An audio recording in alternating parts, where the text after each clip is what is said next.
Process scheduling processes की scheduling जो है वो एक बहुत इम्पॉर्टेंट रोल है जो कि ऑपरेटिंग सिस्टम परफॉर्म करता है। जब भी हम किसी प्रोग्राम को लोड करते हैं मेमोरी में, मतलब प्रोग्राम जब ओपन होता है मेमोरी में लोड हो जाता है, और मेमोरी में लोड होने के बाद उसकी एक क्यू बना दी जाती है उसके प्रोसेसेस की, जिसको रेडी क्यू बोलते हैं। And that ready queue is then executed by CPU one by one. CPU उन प्रोसेसेस को वन बाय वन रिसीव करता है, अपने रजिस्टर में स्टोर करके उसे एग्जीक्यूट करता है, और एग्जीक्यूशन के बाद वो प्रोसेस जो है मेमोरी में से रिमूव हो जाता है। ये सारा काम प्रोसेस को उसका स्केड्यूल बनाना है कि प्रोसेस कौन सा प्रोसेस कब होगा execute. P0, P1, P3, P4 इस तरह से क्यू बना दी जाती है मेमोरी में।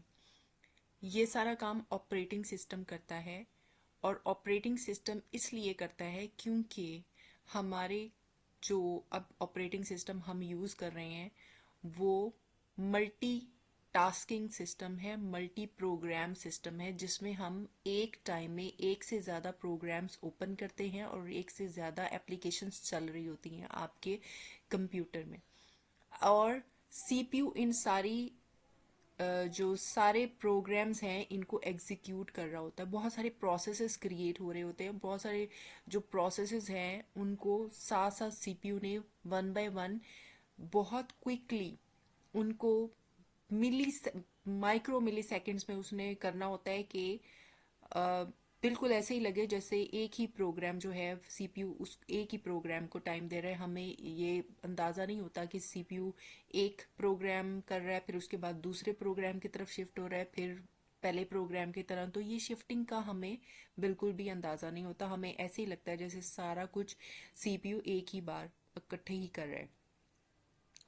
सीपीयू किस तरह से चूज करता है प्रोसेसेस को कि एट ए टाइम वो रन कर सके, उसने इस तरीके से चूज करना होता है कि एफिशिएंटली सीपीयू की एग्जीक्यूशन हो सके। सीपीयू टाइम एलोकेट करता है, सीपीयू का टाइम जो है वो एलोकेट कर दिया जाता है कि इतने मिली सेकेंड इसको देना है, फिर इतने मिली सेकेंड इस प्रोसेस को एग्जीक्यूट करना है। बारी बारी जो है वो एग्जीक्यूट होते जाते हैं और सीपीयू वन प्रोसेस से शिफ्ट होता है दूसरे प्रोसेस की तरफ। तो इसकी वजह से जो आपकी प्रोसेस स्केजुलिंग है, best use of CPU resources होता है इसमें। प्रोसेस स्केजुलिंग के में क्या है इसकी अब हम डेफिनेशन देख लेते हैं कि इसमें बहुत सारे रिसोर्सेज हैं जिसको जो compete करते हैं। सीपीयू प्रोसेसेस जिसके लिए compete करता है, प्रोसेसेस को वो रिसोर्सेज चाहिए होते हैं, और वो रिसोर्सेज जब प्रोसेसेस को मिल जाते हैं तो सीपीयू उनकी एग्जीक्यूशन स्टार्ट कर देता है। तो सबसे पहले जो हार्ड डिस्क है, अगर हम इस पिक्चर को देखें तो हार्ड डिस्क जो है वहाँ प्रोग्राम सेव होते हैं, वहाँ से फिर प्रोग्राम्स जब हम प्रोग्राम को ओपन करते हैं तो वो मेमोरी में लोड हो जाता है, और लोड होने के बाद प्रोसेसेस जो उसमें क्रिएट होते हैं उनकी रेडी क्यू बन जाती है। रेडी क्यू वो बन जाती है, वो प्रोसेसेस की रेडी क्यू बन जाती है P0, P1, P3, P4, जिनके पास रिसोर्सेज होते हैं और वो रेडी फॉर एग्जीक्यूशन होते हैं। अब सीपीयू वन बाय वन उनको उसी सीक्वेंस से, जिस जो सीक्वेंस ऑपरेटिंग सिस्टम ने बना के दिया, ऑपरेटिंग सिस्टम के शेड्यूलर ने बना के दिया है, उसी तरतीब से उसकी एग्जीक्यूशन सीपीयू करता जाएगा। और ये जो जब उसकी एग्जीक्यूशन हो जाएगी तो मेमोरी में से वो प्रोसेसेस को रिमूव करते जाएंगे और डी एलोकेट कर देगा ऑपरेटिंग सिस्टम।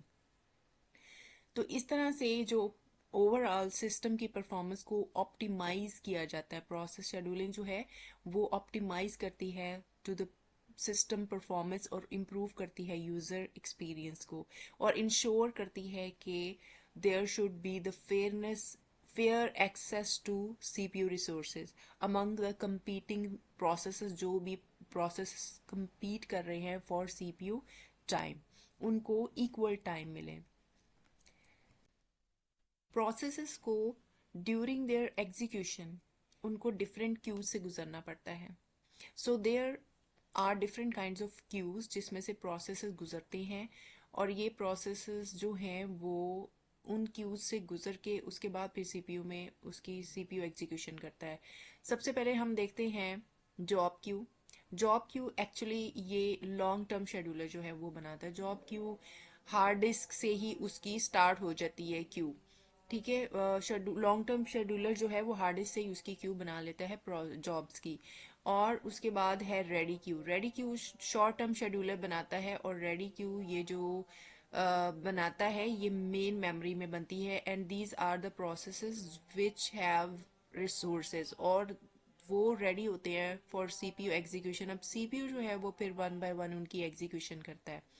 इसके बाद वेटिंग क्यू है। Waiting queue, input output waiting queue वो है कि ऐसे प्रोसेसेस जो एग्जीक्यूट हो रहे थे, सीपीयू जिनको एग्जीक्यूट कर रहा था, लेकिन बीच में उनको इनपुट आउटपुट कुछ इनपुट की या आउटपुट की जरूरत पड़ी, तो वो फिर इस क्यू में चले जाते हैं।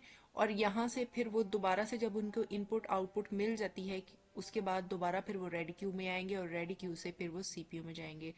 तो एक्चुअली जो मेन डोर है सीपीयू का, मेन क्यू है, आपको रेडी क्यू से ही सीपीयू प्रोसेस को आना पड़ेगा, तभी उसकी एग्जीक्यूशन होगी। चाहे वो जॉब क्यू में चाहे वेटिंग क्यू में है, सबसे पहले उसको रेडी क्यू में आना पड़ेगा, और उसके बाद फिर सीपीयू उसकी एग्जीक्यूशन करेगा। प्रोसेसेस से हम रिसोर्सेज नहीं ले सकते वापस। जब वो रनिंग स्टेट में है तो उसकी एग्जीक्यूशन कंप्लीट होगी, तो तब ही वो रिसोर्सेज वापस करेगा जो रिसोर्सेज ऑपरेटिंग सिस्टम ने उसको एलोकेट किए। ऐसा, या फिर जब वो वेटिंग स्टेट में है और जब उसको इनपुट आउटपुट की ज़रूरत है, तो उस वक्त रिसोर्सेज स्विच किए जा सकते हैं, रिसोर्सेज लिए जा सकते हैं। बट जब तक वो रनिंग स्टेट में है उनसे रिसोर्सेज नहीं लिए जा सकते। और जो प्रिमिटिव है उसमें ऑपरेटिंग सिस्टम रिसोर्सेज वापस ले सकता है ड्यूरिंग एग्जीक्यूशन। उसकी स्टेट चेंज हो सकती है। Operating system can switch a process from running state to the ready. ठीक है, मतलब रनिंग में था, एग्जीक्यूशन हो रही थी, तो उनसे रिसोर्सेज ले सकते हैं। अब वो रेडी स्टेट में दोबारा वो जाएंगे तो उनकी एग्जीक्यूशन अगेन स्टार्ट होगी। और ये किस केस में होता है, जैसे प्रायोरिटी शेड्यूलिंग में, उसमें कोई अगर हाई प्रायोरिटी का कोई प्रोसेस आ गया है तो उसे रिसोर्सेज चाहिए, तो जो हम प्रिमिटिव वाले से हम रिसोर्सेज लेके हम उसे प्रायोरिटी उसको रिसोर्सेज दे देंगे और उसकी एग्जीक्यूशन करा देंगे। अब इसकी टाइप्स देखते हैं। जो बेसिक 3 टाइप्स हैं इसकी शेड्यूलर्स की। लॉन्ग टर्म शेड्यूलर जिसको हम जॉब शेड्यूलर भी बोलते हैं, और इसमें क्या होता है कि जॉब क्यू बनती है और उसके बाद जो रेडी क्यू बन जाती है। जॉब क्यू हार्ड डिस्क में ही उसका शेड्यूलिंग हो जाती है। हार्ड डिस्क से एक्चुअली जो आपका वहाँ पे क्यू बन जाती है, और फिर उसके बाद फिर सीपीयू जो है उसकी एग्जीक्यूशन करता है after loading into the memory. इसमें केयरफुल सिलेक्शन होती है both of input output and CPU bound processes की।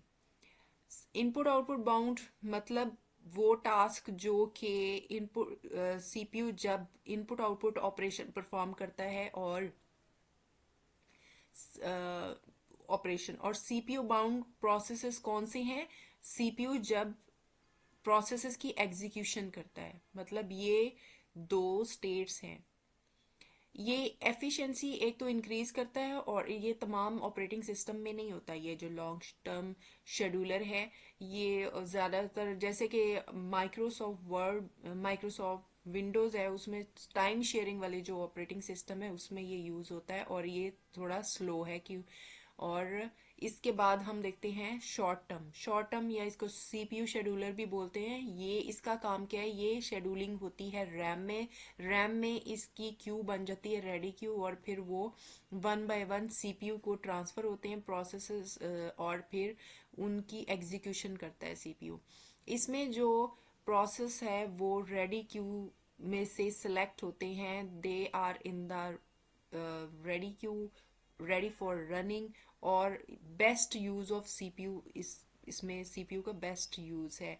सी जो फास्ट है क्योंकि सीपीयू जल्दी जल्दी रैम से उठाता है और उसकी एग्जीक्यूशन करता जाता है।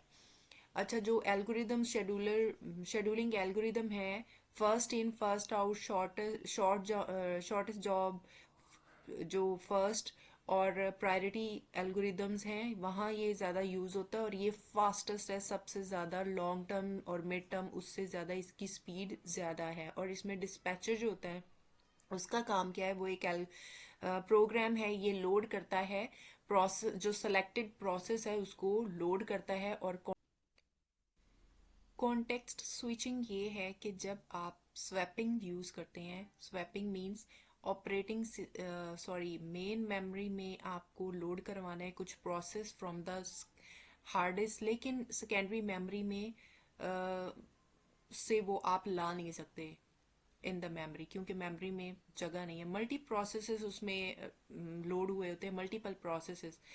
तो अब जगह बनाने के लिए क्या किया जाता है कि यहाँ से मेन मेमोरी में से वो प्रोसेस जो अभी जिसकी ज़रूरत नहीं है एग्जीक्यूशन की, वो उसको स्वैप आउट कर देते हैं हार्ड डिस्क में। जैसे ये प्रोसेस 1 को कर दिया और फिर प्रोसेस 2 हमें चाहिए मेन मेमोरी में लोड कराना है, तो हम यहाँ से उठा के उसको मेन मेमोरी में ले आएंगे, स्वैप आउट करेंगे, फिर उसके बाद स्वैप इन करेंगे। तो ये जो काम होता है, फॉर एग्जाम्पल अगर ये प्रोसेस 1 जो है ये रनिंग स्टेट में था या जिस भी स्टेट में था, तो इसकी इंफॉर्मेशन जो है, इसकी स्टेट कौन सी थी, इसको हम पीसीबी प्रोसेस कंट्रोल ब्लॉक में सेव कर लेंगे। हर प्रोसेस का अपना प्रोसेस कंट्रोल ब्लॉक होता है जिसमें उसकी तमाम इंफॉर्मेशन होती है रिगार्डिंग इट्स रनिंग स्टेट में है, कौन सी स्टेट में, इसकी स्टेट और सारी इंफॉर्मेशन होती है। तो सीपीयू जो है वो context switching, CPU operating system context switching करता है, उसको सेव कर लेता है इंफॉर्मेशन को before swapping the processes, data को स्वैप करने से पहले। तो ये कॉन्टेक्स्ट स्विचिंग जो है ये हमें फिर काम आती है कि जब वापस हम लेके आएंगे प्रोसेस को वापस, जब हमारी एग्जीक्यूशन हो गई प्रोसेस 2 की, तो हमें फिर जाहिर है P1 भी चाहिए। जब उसको वापस लेके आएंगे तो वही उसी जगह से उसकी स्टार्ट होगी एग्जीक्यूशन जहाँ पे रुकी थी और जहाँ से हमने उसे स्वैप आउट किया था। तो मल्टी टास्किंग ऑपरेटिंग सिस्टम जो है वहाँ पे मल्टीपल प्रोसेसेस होते हैं और सिंगल सीपीयू होता है, तो उसके लिए compete करना पड़ता है। इसके पीसीबी जो है वो इसलिए फिर यूज होती है कि वो उसकी स्टेट को जब स्वैपिंग हो तो सेव कर लिया जाए और बाद में फिर उसी पॉइंट से उसकी एग्जीक्यूशन स्टार्ट हो। तो डिस्पैच लेटेंसी क्या है? जो टाइम डिस्पैचर लेता है, डिस्पैचर मींस प्रोसेस को असाइन कर दिया जाता है सीपीयू को कि इसकी एग्जीक्यूशन करनी है। क्यू तो बन गई, अब क्यू में से बारी बारी डिस्पैच कर दिया जाता है। डिस्पैचर जो है डिस्पैच करता है प्रोसेसेस को सीपीयू को, तो सीपीयू उसकी एग्जीक्यूशन करता है। तो वो टाइम जो है जो लगता है कि प्रोसेस को असाइन किया जाता है, डिस्पैच किया जाता है सीपीयू को, उसको डिस्पैच लेटेंसी बोलते हैं। अब थर्ड जो है मीडियम टर्म शेड्यूलर, हम देखते हैं मीडियम टर्म शेड्यूलर जो है वो, इसमें स्वैपिंग का कॉन्सेप्ट यूज होता है जो अभी हमने पहले बात की स्वैपिंग की। तो ये रिड्यूस करता है मल्टीपल प्रोग्रामिंग को, और इसमें जो रनिंग प्रोसेसेस हैं may be suspended if it makes an input output request. ठीक है, तो प्रोसेस को अगर कोई प्रोसेस है एग्जीक्यूशन उसकी हो रही है और उसको इनपुट आउटपुट चाहिए, तो वो थोड़ी देर के लिए रिक्वेस्ट, ये सभी में होता है कि जब प्रोसेस की एग्जीक्यूशन हो रही होती है तो उसमें प्रोसेस को सस्पेंड कर दिया जाता है। जब कोई उसको इनपुट या आउटपुट चाहिए वो रिक्वेस्ट करता है, तो उस दौरान वो जो प्रोसेस है उसकी एग्जीक्यूशन नहीं हो रही, सीपीयू जो है वो फ्री है। तो क्या होगा कि प्रोसेस को रिमूव किया जा सकता है ताकि स्पेस क्रिएट हो और स्वैपिंग उसमें करेंगे, फिर जो दूसरा प्रोसेस उसको मेमोरी में लोड करवा के सीपीयू उतनी देर में उसकी एग्जीक्यूशन कर लेगा। तो ये सीपीयू बाउंड को और इनपुट आउटपुट बाउंड को ये इम्प्रूव करती है और ये फास्ट है than the long term scheduling, but it is slower than short term scheduling. अब हम इसका कंपैरिजन देखते हैं लॉन्ग टर्म, शॉर्ट टर्म और मीडियम टर्म का। लॉन्ग टर्म को तो बेसिकली हम जॉब शेड्यूलर बोलते हैं, और ये जो है शॉर्ट टर्म ये सीपीयू शेड्यूलर है, और इसमें हम स्वैपिंग यूज करते हैं। और लॉन्ग टर्म जो है सबसे स्लो है, क्योंकि ये हार्ड डिस्क से इसकी स्टार्ट होती है शेड्यूलिंग, और हार्ड डिस्क जो आपको पता है कि रैम जो है वो ज़्यादा फास्ट है, हार्ड डिस्क से ज़्यादा है। और जो शॉर्टेस्ट है ये सबसे ज़्यादा फास्ट है, क्योंकि इसमें शेड्यूलिंग रैम में हो रही है। और ये जो मीडियम टर्म है इसकी स्पीड दोनों के दरमियान में है, ये शॉर्ट और लॉन्ग के दरमियान में है इसकी। लेकिन जो शॉर्ट टर्म से इसकी स्पीड कम है, लॉन्ग टर्म से ज़्यादा है। अच्छा, लॉन्ग टर्म शेड्यूलर जो है ये कंट्रोल करता है डिग्री ऑफ मल्टी प्रोग्रामिंग को। शॉर्ट टर्म जो है इसका लेस कंट्रोल है, और जबकि मीडियम ये रिड्यूस करता है डिग्री ऑफ मल्टी प्रोग्रामिंग। तो डिग्री ऑफ मल्टी प्रोग्रामिंग जो है वो ज़ाहिर ज़्यादा ही होनी चाहिए, रिड्यूस नहीं होनी चाहिए। और लॉन्ग टर्म शेड्यूलर जो है वो बेयरली एग्जिस्ट करता है इन ऑपरेटिंग सिस्टम। यूजुअली ये ज़्यादा टाइम शेयरिंग जो ऑपरेटिंग सिस्टम है उसमें है, और जबकि जो शॉर्ट टर्म है वो सबसे ज़्यादा यही यूज़ होता है ऑपरेटिंग सिस्टम्स में। मीडियम टर्म जो है ये कंपोनेंट है of the time sharing operating system. फिर इसका अगर जो लॉन्ग टर्म है, इट कैन री enter the process into memory, और उसकी एग्जीक्यूशन दोबारा वहां से स्टार्ट होती है। मतलब एक प्रोसेस जो था वो उसकी एग्जीक्यूशन पहले वो हार्ड डिस्क में होगा, उसके बाद फिर रैम में जाएगा, फिर उसकी एग्जीक्यूशन होगी। जबकि जो शॉर्ट टर्म है वो उसकी क्यू ही उसमें बनती है रैम में, और वहां से फिर वो उसकी एग्जीक्यूशन स्टार्ट हो जाती है, सीपीयू उसको सेलेक्ट करता है, डिस्पैच होता है, और उसकी एग्जीक्यूशन होती है। मीडियम टर्म जो शेड्यूलर है इट कैन री introduce the process into memory, and execution उसकी वहां से होती है आफ्टर द स्वैपिंग।